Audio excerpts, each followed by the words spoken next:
할렐루야. 8월을 살게 하신 주님께 감사와 찬양을 드립니다. 주님의 은혜와 평강이 이번 달에도 여러분과 함께 하시기를 축원합니다. 내일부터 모잠비크라는 나라에 단기 선교를 다녀옵니다. 저를 포함해서 총 8명의 단원들이 오랫동안 계획하고 준비했는데요. 오늘은 모잠비크 단기 선교 파송 예배라 생각하고 설교를 준비했습니다. 현장으로 직접 가는 사람은 8명이지만 이곳에 남아있는 여러분들도 한 마음이 되어주셔야 하기에 여러분도 단기 선교 팀원이라 생각하고 말씀을 전하겠습니다. 단원 8명은 우리 교회를 대표해서 가는 사람들입니다. 모든 교회 성도들의 마음과 기도와 또 여러분들의 재정적인 헌신을 담아서 뉴욕 기둥교회라는 이름으로 갑니다. 특별히 이번 단기 선교는 안원선 목사님이 담임으로 목회하시는 청년교회 한국 미라클 기둥교회와 연합해서 갑니다. 미라클 기둥교회는 이제 아마 비행기를 벌써 탔을 거고요. 이제 주일 한국 시간으로 주일 낮 시간에 이제 비행기를 타서 이미 지난 주일에 파송 예배를 드렸습니다. 거기도 11명의 단원들이 대표로 가지만 청년 성도들 전체가 가는 마음으로 단기 선교팀을 파송했습니다. 저희는 내일 저녁에 갑니다. 가서 미라클 기둥교회 팀과 합류해서 이번 단기 선교의 주제처럼 한 마음과 한 입으로 맡겨진 사역을 잘 감당하고 오겠습니다. 여러분 위하여 기도해 주시기를 바랍니다. 그리고 저를 위해서도 기도해 주시기를 바랍니다. 최근 한 2주 정도 좀 체력이 별로 좋지가 않아요. 그래서 좀 컨디션이 안 좋은데 힘써 기도해 주셔야 합니다. 우리 옆에 계신 분들하고 한번 이렇게 인사하겠습니다. 힘써 기도합시다. 이렇게 인사하겠습니다. 힘써 기도합시다. 우리 두 교회가 연합해서 가는 선교 여정이라 단기 선교의 주제를 오늘 설교의 제목처럼 한 마음과 한 입으로라고 정했습니다. 그래서 단기 선교팀을 이미 한국에서는 파송했으니 기왕이면 같은 말씀을 전하면 좋겠다 해서 안원선 목사님이 하신 설교를 좀 인용해서 재구성했습니다. 두 교회의 단기 선교 팀원들에게도 그리고 오늘 이 예배에 함께하는 여러분 모두에게도 꼭 필요한 주님의 말씀이 전달되어서 성령께서 주시는 귀한 감격을 누리시기를 축원합니다. 이스라엘 백성들이 이집트에서 오랜 노예살이를 마치고 기적적으로 탈출하는 이야기가 출애굽기에 담겨 있습니다. 하나님은 이 일을 위해 모세를 부르셨고 출애굽, 다시 말해 이집트를 탈출하는 일에 리더로 세우셨습니다. 하나님이 모세를 부르시며 하신 말씀을 같이 읽어보겠습니다. 출애굽기 3장 10절 함께 읽습니다. 이제 내가 바로에게 보내어 너에게 내 백성 이스라엘 자손을 애굽에서 인도하여 내게 하리라. 하나님은 모세에게 당신의 백성 이스라엘을 인도하실 것이라 말씀하셨습니다. 그리고 그 일이 실제로 이렇게 이루어졌습니다. 이스라엘 자손이 람셋을 떠나서 숲곳에 이르니 유아 외에 보행하는 장정이 60만 가량이요. 이스라엘 자손들이 이집트를 떠났습니다. 하나님의 약속이 이루어졌습니다. 그렇게 이스라엘 백성들은 이집트를 탈출하여 자유인의 신분이 되었습니다. 그런데 자유인이 되었다 그래서 이제부터 아무렇게나 막 살아도 되느냐? 그렇지 않습니다. 하나님은 이스라엘 자손들이 이집트를 탈출하자마자 그들을 이런 호칭을 사용해서 부르셨습니다. 출애굽기 12장 42절 함께 읽습니다. 430년이 끝나는 그 날에 여호와의 군대가 다 애굽 땅에서 나왔은즉. 이집트를 탈출해서 광야에 첫 발을 내딛는 순간 하나님이 이스라엘 백성들을 뭐라고 부르십니까? 여호와의 군대라고 부르십니다. 노예 신분이 끝난 순간부터 이제 주님의 군사가 되었습니다. 여러분, 은혜 받은 자는 정체성이 달라져야 합니다. 물론 이들이 군인의 자질을 갖춘 것은 아니었습니다. 군사 훈련을 받은 적도 없고 싸울 줄 아는 것도 아니고 무슨 전투 무장을 갖춘 것도 아니었습니다. 그런데 하나님은 이들을 군대라고 부르셨습니다. 전쟁에 능한 여호와께 속한 백성이 되었기에 신분이 변경되었기에 이제 그들은 그들보다 앞서 싸우시는 여호와의 군사가 된 것입니다. 저는 2003년 2월 18일에 군에 입대했습니다. 해병대에 지원해서 갔습니다. 그런데 제가 해병대의 자질을 다 갖춰서 군에 입대했을까요? 제가 군인들이 받는 여러 가지 훈련을 완벽하게 숙지해서 입대했을까요? 아닙니다. 총을 쏠 줄도 모르고 유격 훈련이 뭔지도 모르고 전투 훈련이나 행군을 해본 적도 없지만 입대한 2003년 2월 18일부터 제 신분은 군인이 되었습니다. 민간인이 아닙니다. 그날부터 훈련을 받으며 점점 해병대 병사의 자질을 갖추어 나간 것이죠. 제가 언젠가도 보여드린 적이 있는데 훈련단에 들어가면서 제가 야, 여기가 해병대구나 라고 실감한 사진이 간판이 하나 있었습니다. 한번 다시 보실까요? 입대하는데 그 훈련소 안으로 들어가는 길에 인간 개조의 용광로라고 써 있는 거예요. 야, 사람을 개조시킨대요. 이게 얼마나 살벌한 조직입니까? 그렇죠?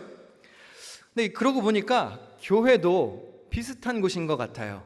우리를 주님의 군사로 개조하는 훈련장이 사실 교회이지요. 저는 아직 군인으로서 아무런 준비가 되어 있지 않았지만 입대한 순간부터 해병대에서 저를 개조하기 시작했습니다. 그렇게 차근차근 훈련하며 저는 군인이 되어 갔지요. 우리 교회 규약에 보면 집사, 권사, 장로 등 직분을 받는 자격 요건이 제시되어 있습니다. 여기 집사님도 계시고 권사님, 장로님들 계시니까 한번 여쭤볼게요. 여러분이 직분 받을 때 완벽하게 자질을 갖추어서 임명되셨나요? 이 중에서 나는 능력이 돼서 직분을 받았다라고 자신 있게 손들 수 있는 사람이 몇이나 되겠습니까? 사실 준비가 되어서 시작하는 게 아니지요. 직분을 받기로 결단했고 교육을 받았고 임명이 되었고 이제 서서히 발전하며 성숙해져 가는 것이죠. 제가 신천 임원을 교육할 때마다 하는 말이 있습니다. 여러분, 자격 요건이 되어서 직분을 주는 게 아닙니다. 때로는 그 직분이 여러분에게 동기부여를 줄 겁니다. 그 직분에 걸맞게 살도록 그 직분이 여러분을 도와줄 것입니다. 내가 완벽한 집사, 권사, 장로의 자질을 갖추지는 않았지만 그 직분을 받음으로 그 직분에 어울리는 사람이 되도록 무게감과 책임감을 느끼고 살게 된다는 것이죠. 제가 목사 안수를 처음 받았을 때 한동안은 누가 뒤에서 목사님 이렇게 부르면 나를 부르는 건가? 고개를 돌려야 하나? 망설였습니다. 왜 그렇죠? 하는 목사가 아직 아닌 것 같은데, 자격이 안 되는 것 같은데, 그런데 임명 안수를 받았어요. 그렇게 서서히 지나가다 보니까 내가 사람들이 나를 목사라고 부르는구나. 목사로서 부끄럽지 않게 살아야지. 그 직분이 저를 도와주더라고요. 여기 결혼한 부부들에게 묻겠습니다. 여러분은 완벽한 남편, 완벽한 아내의 자질을 다 갖추어서 결혼하셨나요? 조만간 결혼할 예비 부부가 저에게 결혼 주례를 부탁하셨어요. 그래서 제가 좋다고 그랬고 단 조건이 있다고 그랬습니다. 결혼하기 전에 저랑 먼저 만나서 결혼 준비를 위한 교육을 합시다. 그래서 1시간씩 2차례 만나서 부부 교육을 했습니다. 부부가 뭔지, 결혼의 성경적인 의미가 뭔지, 결혼 생활에 유용한 권면들이 어떤 것이 있는지, 부부 갈등은 어떻게 해결하면 좋은지, 부부의 성생활은 어떻게 해야 하는지, 집안일, 경제권은 어떻게 나누는 게 좋은지, 자녀 출산, 소통 등 부부 생활에 있어서 필요한 권면들을 했고 또 교육했습니다. 자, 그러면은 2시간 동안 교육했으니까 이제 남편 자격증, 아내 자격증을 수료해서 그래서 결혼하는 건가요? 그렇지 않습니다. 아무리 교육해도 결혼해서 부부가 되어야 남편, 아내로 발전해 나가는 것이죠. 살아봐야 깨닫는 것이 있고 알게 되는 게 있습니다. 신앙생활도 또 봉사도 마찬가지입니다. 내가 지금 당장 그리스도인으로서의 자질이 완벽하지 않을 수 있습니다. 그러나 믿음의 고백을 한 순간부터 우리는 그리스도인으로 빚어져 가는 것입니다. 할렐루야. 어디까지 발전해 나가야 할까요? 우리 에베소서 4장 13절 같이 읽겠습니다. 시작. 우리가 다 하나님의 아들을 믿는 것과 아는 일에 하나가 되어 온전한 사랑을 이루어 그리스도의 장성한 분량이 충만한 데까지 이르리니. 네, 어디까지 이르러야 합니까?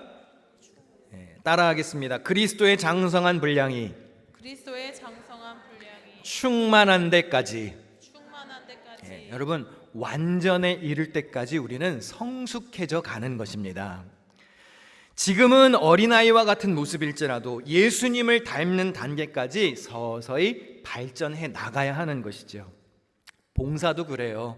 무슨 자질이 되어서 봉사를 시작하는 게 아닙니다. 속회, 선교회, 찬양대, 찬양팀, 교사, 주방봉사, 뭐 훈련 다 받았다 그래서 이수해서 수료증 받아서 하는 게 아닙니다. 결단하고 하다 보면 그렇게 되어져 가는 것이죠. 여러분, 마음의 결단을 내리시고 선교회도 하시고 찬양대원으로 봉사도 하시고 교육부 교사로도 봉사하시고 여러 가지 교회 일로 섬기십시오. 뭐 찬양대 전문적으로 노래 잘하지 못해도 괜찮아요. 삑사리 내도 돼요.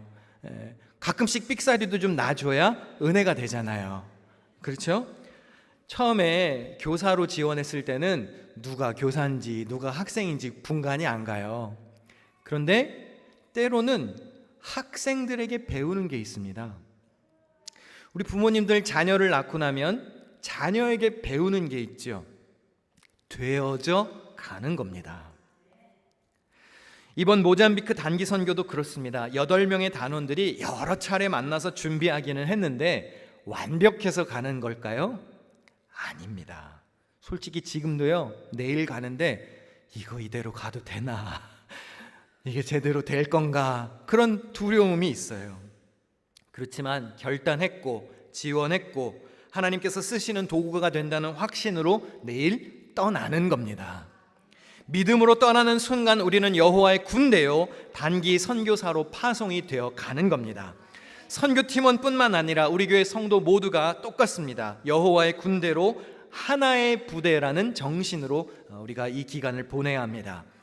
우리는 선교팀은 선봉에 서서 복음을 전하고 여러분은 후방에서 기도로 지원 사격해 주셔야 합니다. 그래서 한 마음과 한 입으로 연합해야 합니다. 오늘 본문은 이번 단기 선교의 주제 말씀으로 삼은 9절입니다. 로마서 15장은 하나님의 의와 성도들의 삶에 대해서 말하는 부분으로 특별히 믿음이 강한 사람들 그리고 믿음이 연약한 사람들을 어떻게 다루어야 하는지를 말해주고 있는 본문입니다. 로마 성도들 중에는 정해진 규율에 국한되어서 살던 연약한 사람들이 있었습니다. 또 반면에 아무것도 구애받지 않고 자유롭게 살던 신념이 강한 사람들도 있었습니다. 특별히 로마서에 보니까 먹는 음식에 따라 이렇게 구분을 했습니다. 연약한 사람들은 고기를 먹지 않고 술을 먹지 않고 채소만 먹습니다. 또 특정 절기를 지키는 자들이었습니다. 고기와 술은 우상에게 바쳐진 제물이라고 여겨져서 멀리 했습니다. 그래서 채식을 고집했던 것으로 보이죠. 반면에 강한 자들은 뭐 우상이 어딨냐, 뭐 그런 거 없으니까 그냥 아무거나 먹어도 돼, 구애받지 않고 모든 것을 자유롭게 먹었습니다. 사도 바울은 자신이 강한 자에 속한다라고 말합니다. 그리고 교리적으로 놓고 보면 강한 자들의 주장이 타당했습니다. 그런데 바울의 입장은 이러합니다. 로마서 14장 14절 같이 읽어보겠습니다. 시작. 내가 주 예수 안에서 알고 또 확신하는 것은 이것입니다. 무엇이든지 그 자체로 부정한 것은 없고 다만 부정하다고 여기는 그 사람에게는 부정한 것입니다. 바울이 보기에는 뭐가 옳다, 뭐가 틀렸다, 그래서 이거를 판가름하는 것보다 이러한 논쟁 때문에 교회가 분열되고 성도들이 서로 정죄하고 손가락질하는 것을 더 염려했습니다. 성도들이 서로 비난해서 교회가 분열된다면 하나님께서 이루신 구원의 은혜가 비웃음거리가 되지 않겠습니까? 그래서 로마서 14장 20절에 하나님이 이룩해 놓으신 것을 음식 때문에 망치는 일이 없도록 하십시오. 모든 것이 다 깨끗합니다. 그러나 어떤 것을 먹음으로써 남을 넘어지게 하면 그러한 사람에게는 그것이 해롭습니다 라고 말합니다. 그러니 교회 안에서는 각자의 입장을 내려놓고 서로 비판하지 말고 내가 옳네 네가 틀렸네 그러지 말고 화평을 위해 힘쓰고 덕을 세우라고 말합니다. 로마서 14장 13절과 19절에 우리가 다시는 서로 비판하지 말고 우리가 화평의 일과 서로 덕을 세우는 일을 힘쓰나니. 누가 옳으냐 틀렸냐 그게 중요한 게 아니라는 겁니다. 누가 덕을 세울 것인지가 중요한 것입니다. 그리고 무엇보다 오늘 본문에서 말한 것처럼 연합하여 하나 되어야 합니다. 할렐루야, 하나 되어야 합니다. 로마서 15장 6절과 7절 세 번역으로 같이 읽겠습니다. 한 마음과 한 입으로 하나님 곧 우리 주 예수 그리스도의 아버지께 영광을 돌리게 해주시기를 빕니다. 그러므로 그리스도께서 하나님의 영광을 드러내시려고 여러분을 받아들이신 것과 같이 여러분도 서로 받아들이십시오. 아멘. 따라서 하겠습니다. 한 마음과 한 입으로. 다시 한번 한 마음과 한 입으로 서로 받으라. 서로 받으라. 여기서 본문에서 말하는 서로는 누구예요? 신념이 강한 사람들, 믿음이 약한 사람들, 서로 입장 차이가 있고 서로의 신념이 다 옳은 것처럼 들리지만 중요한 건 누가 옳은지 판가름하는 게 아니고 서로 받으라. 한 마음이 되어라 라는 말입니다. 이번 선교를 통해서도 이것을 실천할 것입니다. 두 교회가 같이 갑니다. 여러분, 두 교회가 그냥도 연합하는 것이 힘든데 선교지에 같이 가는 것도 여간 어려운 일이 아니겠죠. 이게 교회에서 주일에 한 번씩만 만나면 모든 사람들이 다 좋아요. 다 착해 보여요. 근데 이제 한 일주일 정도 같이 먹고 자며 지내다 보면 그 사람의 본성이 드러나게 돼요. 아, 이 사람 몰랐는데 이런 면이 있었네. 가서 이제 보면은 다 전문 용어로 뽀록이 나겠죠. 가서 이제 누가 진짜 진국인지를 알게 될 거예요. 근데 우리 교회 사람들만 가도 어려울 건데 두 교회가 연합해서 가잖아요. 근데 우리가 목표한 바는 딱 하나입니다. 한 마음과 한 입으로 예수님의 이름을 전하고 온다. 우리가 서로 다르지만 너와 내가 한 마음 한 입으로 서로를 받아들이고 하나님의 영광을 드러내는 교회, 그런 역할, 그런 선교를 감당하고 오려고 합니다. 우리 교회와 형제 교회가 된 천안기둥교회 비전 트립 팀이 모든 일정을 잘 마치고 돌아갔는데요. 이번에 왔던 팀은 중학생 아이들이 대부분이었습니다. 그리고 청년들도 좀 몇 있었는데요.